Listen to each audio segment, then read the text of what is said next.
Welcome everybody to another Off the Lips session today. Really happy to see all of you. So today we have a really exciting speaker. It's our very own Ruth Armstrong. Come on in, Ruth. So Ruth is really cool for various reasons, but one of them is that she actually designed the brand kit for the green room. So all of the cool things you see online, the text, the font, the colors, everything, that was all Ruth. And recently she went to Angola to go design another co-working, very cool, the Launchpad, and she's going to tell you more about it. So enjoy. Thank you. Thank you, Amber. I'm going to try to speak loudly. I'm quite nervous, but it's fine because everyone's a friend. Okay, so for those of you who don't know me, my name is Ruth. I've been involved with the Green Room since they started back in 2020. And what a lot of people may not know is that before Michael started the Green Room here in Jeffreys Bay, he started the first co-working space in Angola, Luanda. And this is called the Launchpad. And for the past 5 years, I've also been supporting them remotely with like graphic design work, illustration work, document design, presentation design, etc. And I think most of my involvement was over emails, over Zoom calls, and a lot of Google translating to understand the Portuguese documents that I was working on. But I really enjoyed it. I really loved it. I didn't exactly know what was going on, but it has been so fun working with the Launchpad so far. And then a few months ago, there was a French company that approached the Launchpad and said they needed an office in Luanda. I helped Michael put this proposal together just over the weekend. We thought nothing would come of it, and then a few weeks later, they accepted the proposal and they were on to signing the contract. And the problem was that there wasn't an office for them. So we had promised them this office in this building, but it wasn't fully made up yet. So then it became a bit of a rush to secure an office, to secure a lease, to have the finishes being done in order for them to move in on the 1st of September. And then towards the beginning of August, we started realizing how challenging this was becoming as none of the furniture had yet arrived. The lady who was overseeing the project had a lot. Oh, we can put it on the foot of the Launchpad. There's the Launchpad. Okay, so it's all up there. There's the team. Okay, cool. I'm just going to continue going. But anyway, so what happened was I was advising on a lot of the design stuff just over WhatsApp messages, over screenshots, being like, let's not do that. Let's completely do this. And I think one day I had a bit of a YOLO moment of being, maybe I was just irritated with all the like trying to solve things over like small pixelated images. But I was like, okay, Michael, if it would help at all, I'd love to come to Angola to work on this project. And a week later, my flights were booked and I was flying to Luanda, which was very cool. Okay, so the first thing, I don't think we're on a point yet. Okay, but the first thing I wanted to say, oh no, if you can go back, sorry.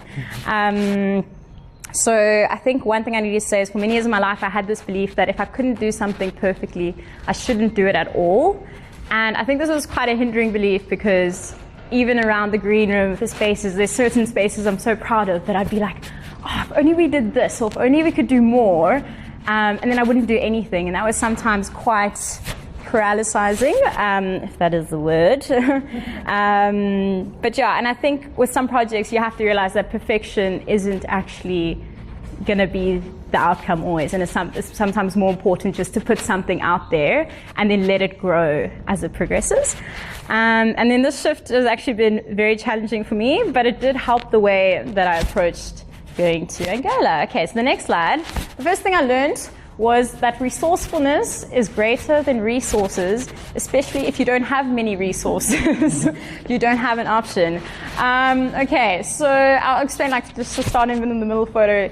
Obviously, if you go into Builders, you go to any paint shop, you have hundreds of colors to choose from, hundreds of pigments, and this is all you had. And just to let you know, all these were the same blue. They were just faded. So I think eventually we're like, okay, shucks, this is what we have to work with. So that was it. Let me just quickly say, yeah, but there's another thing. I think we really take it for granted in Jeffreys Bay that we have access to so much that we can just go online, we can order table legs, we can go to a shop and find mugs that don't say live, laugh, love everywhere. But I think that was the contrast up there, is it's either really expensive things or just like really cheap imported things. And then I think this was my main question. Instead of asking what do we need, it was what do we have and how can we make it work? And then I had to ask myself, what do we have? So from like a glass half empty perspective, the answer was we have a semi-completed office space. We have furniture that is too large. We have furniture that is also way too small. We have paint colors, but they're very limited. And then our budget was also very limited. And then on the other hand, we had glass half full, which was we had lots of ideas and lots of excitement. We had time to sketch many floor plans on small pieces of paper and for hours spend configuring the offices and taking off sides of desks and putting them underneath and putting them on wheels and tilting them just to make sure that the space worked.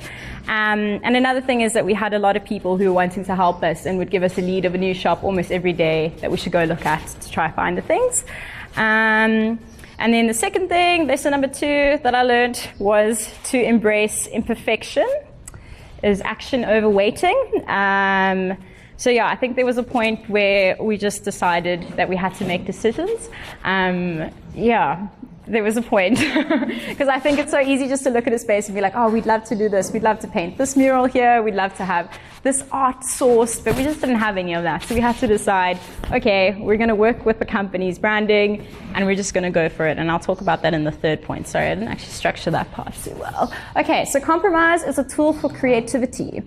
So initially what we had, the landlord had decided to go for very like Afro chic, very contrasting, bold, warm colors, patterns everywhere. And the company we were working for was a French company that had a very like neutral European color palette. And it got to a point where we were like, we can't give them this Afro chic office because that's not what they're looking for, but we can also make it work. So there was another connection that we found that supplied us with a lot of artwork from local Angolan artists that kind of we were able to tie in a small way with the pieces that we had to still celebrate the local culture, but also to tie into their branding and just create that, can I say, that compromise. And that was, I think, probably one of the most rewarding things to do, just to realize that, yeah, there's a lot of value in then celebrating the local artists too and giving them a platform for their work. So that was great. And then the fourth thing I learned was to take things literally sometimes, not always. And this one I came across, so just for context, Michael and Paolo, who hosted me, they are both vegetarian, and I had a lot of vegetarian food. I'm not vegetarian. And then the one day we went for lunch and I decided to order hamburger. And to my dismay, there was ham on the hamburger. And I was just, so I had to realize, like, okay, some things literal in South Africa are very different on that side. And it was just like a quirky thing to be like, okay, I think the locals know better on that side. And yeah, so that was that one. And then lesson number 5 that I learned was to knock on the doors you want to walk through.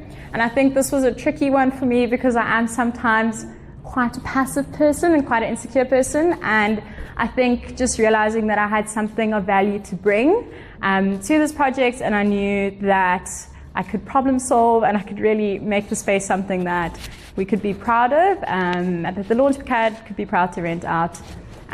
So yeah, this was a big lesson for me, but also a really amazing 10 days, and I think I would love to go back. And the rest of, yeah, I've now downloaded Duolingo to learn Portuguese for if I ever return, because that was quite a limiting one as well. It was just the language barrier, and I was quite naive to that when I arrived. I've gone off my notes, but that is pretty much what I have to say. So thank you for listening. Okay. And this was my one lesson I learned, that design isn't about perfection, it's about making spaces work for people. And this kills me to say, because I wish I could make everything perfect, but sometimes you just gotta compromise. So yeah, that's it. Okay, everybody. As always, we have this little tiny microphone. So if you have questions, I'm going to give it to you so that you can speak it into the microphone. Do we have any questions? Yes? Excellent. Did you get to explore a bit in Luanda, and What was, if you had to say on your exploration as well, outside of your work, what was like the most fun thing for you to do? We did have the privilege on the weekend to go slightly down the coast to a little town called Carboledo. If anyone's a surfer, that is the place for you. I'm not a surfer, but I really enjoyed, I think it was amazing just to see the landscape. And there were like hundreds and hundreds of baobabs everywhere you went. And I think that side was just a really beautiful contrast to this huge metropolitan, just to be like out in absolutely nothing, and to appreciate the space there. So yes.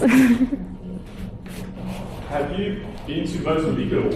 Yes, I have. How would you compare the two between Angola and Mozambique, like culture? Because they're both sort of ex-Portuguese colonies. Yeah. What would your comparison be like? I would say the parts of Mozambique I've only been to is the south. Well, yeah, the south of Mozambique. So I think that's more the tourist side of this, where this was like right in the city, and like everyone's just busting. I would say there's not too much culture in the city, if I'm being honest. I think there's like a lot of like foreign investment and everyone trying to maybe compete with the West a little bit. But yeah, I think the people themselves were absolutely incredible. Like there was very little hostility from the locals in the co-working space, etc. Like, yeah, so I would say Mozambique felt a lot more rural and more holiday and more kitted out for tourists, whereas Uganda is like a very high-functioning city. Yeah. It was surprising to hear you say that there's not much sort of in terms of products and supplies. Yeah. Because from what I've heard, Rwanda is kind of like the Silicon Valley of Africa. Yeah. So I think, sorry, continue. Yeah.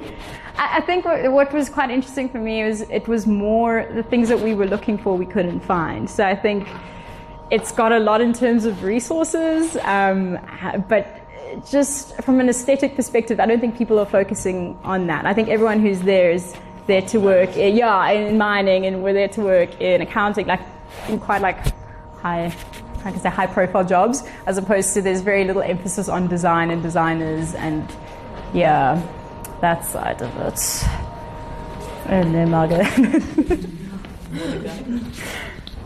So now that you've broken through the wall, what's next for Ruth? I would love to go back at a certain point. I don't know what's next. We will see what's next. At my next Off the Lips in 2 years' time. We'll see. But learning Portuguese, yes. This for starters. What was something that took a lot of time to do in the project, and what was something that surprisingly didn't take that much time? Okay, from day one, they designed, the woman who designed the first piece of furniture, designed a meeting room table, and it was just like chairs could not fit underneath the table properly. And that took about 3 weeks to get the table kind of resolved. That's from like having it sent away and just how long that would take. So that was something that took quite long. I think the service delivery takes a little bit of time compared to even JB. And then something that went really quickly. Oh, that's also what's interesting. People always come early. So you'll have a meeting at 4 and people will be there at 3:30, like drilling in the wall. So, yeah, where they're not supposed to drill. So I think it's that weird contrast of like extreme enthusiasm, but yeah. Do you want to done or not? Yeah, exactly. I think that's the point you have to get to. So that's pretty much it. Anything else? Cool. Thanks, Scott. Oh, okay. Like random question, but did you make it by 1st of September? Actually, this is interesting. So now there's a bit of an issue to get the French team here. So there's one guy in the office, and he thinks the office is absolutely amazing because he has it to himself. It's supposed to be set up for 15 people. And the rest of the team will probably only arrive mid-October, November now because of just getting residency in the country. So that is the answer. So we've got great feedback from one individual, which I feel is a win. But we'll see the rest from the rest of the team. But they're definitely coming. So yeah. Well, yeah.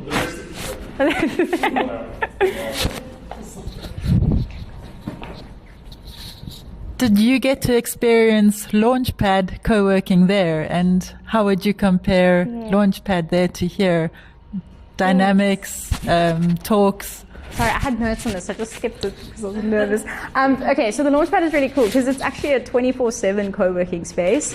So over here, obviously, we close on weekends, we close for the evening, and I think the culture, there's like very much like a hustle culture, like everyone works and then they study in the evening and then they work their second job after that. Because I think the culture itself, like if you've studied there, you're extremely driven and you just really want to do well for yourself. So I think that was quite a contrast to the culture in the green room, where we all have quite, like most of us prioritize quite a good like work-life balance with our hobbies and surfing and families, etc. So that was really interesting to see, and also a lot smaller community, a lot smaller space, a lot longer term members. And what else did I want to say about them? There was another interesting thing that I noticed, and they've also been there for very long, and not as many like digital nomads, obviously, as Jeffrey's Bay trucks. So yeah, but very, very interesting to see. Dress code? Dress code, as also, this is David's question. They dress very formally, lots of heels, lots of suits, lots of makeup. Everyone looks amazing. I did not wear heels. I felt very out of place sometimes. Yeah, so that was also quite interesting to see. Like, it's very much a big city compared to what we have out here. But still, yeah, amazing to see. Awesome. If we don't have any more questions, I think Ruth deserves a big round of applause. Yeah.